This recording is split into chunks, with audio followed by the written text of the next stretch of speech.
Hello friends, get ready for journal dictation at the rate 100 word per minute. Okay, start.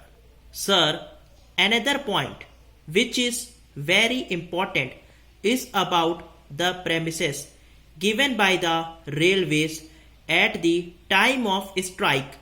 A large number of people, when the interests of the nation were in danger, staked their lives. They were on duty. Many were assaulted.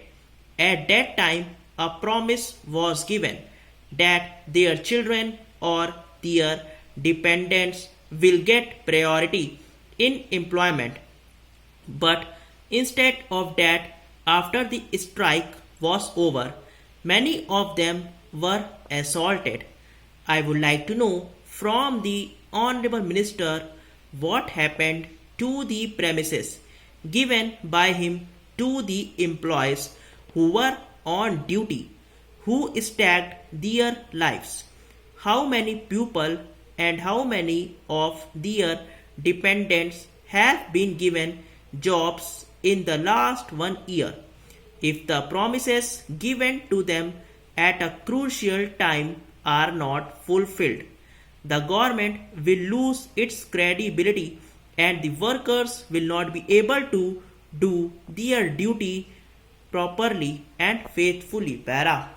I would like to say two other things for the sake of good and happy industrial relations.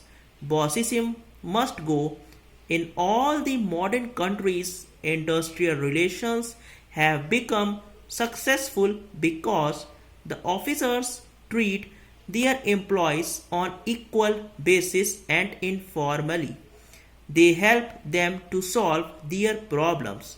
Therefore, the attitude of the officers in the railway administration will go a long way in improving the industrial relations in this vital sector of economy. Para.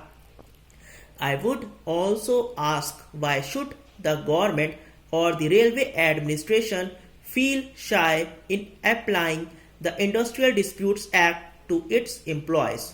No reference has been made to it. Not a single question is referred for adjudication to the Industrial Tribunal or any machinery under the industrial law. Railways being the biggest transport industry, they should accept as a norm of industrial relations that their problems will also be referred to adjudication machinery available in our country.